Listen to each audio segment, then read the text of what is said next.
சோறுக்கு அரிசி எடுப்போம்லங்க, அந்த அரிசியை கழுவிட்டு 2 தண்ணி நான் கழுவி தண்ணியை செடிக்கு எடுத்து வச்சுட்டேங்க. இப்போ 3ஆவது தடவை தான் கழுவிட்டுருவேன். இதேமாரி நான் 3 தடவை கழுவி தண்ணி எடுக்கிறேன். இந்த தண்ணிகளில் இப்போ தானுங்க அதிகப்படியாக சத்து இருக்குது. இதுக்கு தலைக்கு கடைசியில் குளிச்சுட்டு தலையை இதில் அலசிக்கலாம், உடம்புக்கு அப்ளை பண்ணிக்கலாம், முகத்துக்கு அப்ளை பண்ணிக்கலாம், ஸ்கின்னுக்கு நல்லது. உடம்பெல்லாம் அரிக்குதுன்னா இது வெதுன்னு சூடு பண்ணி இதை ஊற்றிக்கலாம் அப்படிங்கிறது இப்போ தெரிஞ்சாலுங்க. அப்போயே அந்த காலத்துலேயே என்னன்னே தெரியாது. பட் அம்மா வந்து சொல்லுவாங்க, அந்த கழனி தண்ணி, இதுக்கு பேர் கழனி தண்ணி, 2 தண்ணியை மாடுகள்லாம் இருக்குங்க, அதுக்கு எடுத்து வச்சுருங்க, மீதியை சமையலுக்கு பயன்படுத்திக்கோங்க அம்மாங்க. அப்போ 2-3 தடவை நமக்கு எவ்வளோ தண்ணி தேவையோ அந்த அளவுக்கு நாங்கள் கழுவி எடுத்துக்குவோம். இப்போ 3 தடவை எடுத்து வச்சுருக்கேன்.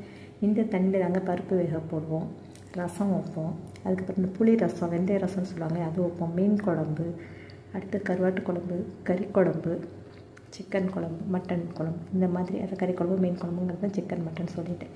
இது எல்லா குழம்புமேங்க நாங்கள் குழம்புகளுக்கு இந்த தண்ணி தாங்க நாங்கள் பயன்படுத்துவோம். இதுக்கு போக தான் மீதி பத்தலைன்னா நாங்கள் பச்சை தண்ணியே பயன்படுத்துவோம். அந்தளவுக்கு மருத்துவ குணம் இருக்கிறத அந்த காலத்தையே தெரிஞ்சுருக்காங்க. அதுமாரி கை காலெலாம் உடம்பு ரொம்ப வலிச்சிச்சின்னா இதை வெதுன்னு சூடு பண்ணி அந்த வலிக்கிற இடத்துக்கு, அரிக்குதுன்னா அந்த அரிக்கிற இடத்துக்கு ஊற்றிக்க சொல்லுவாங்கங்க.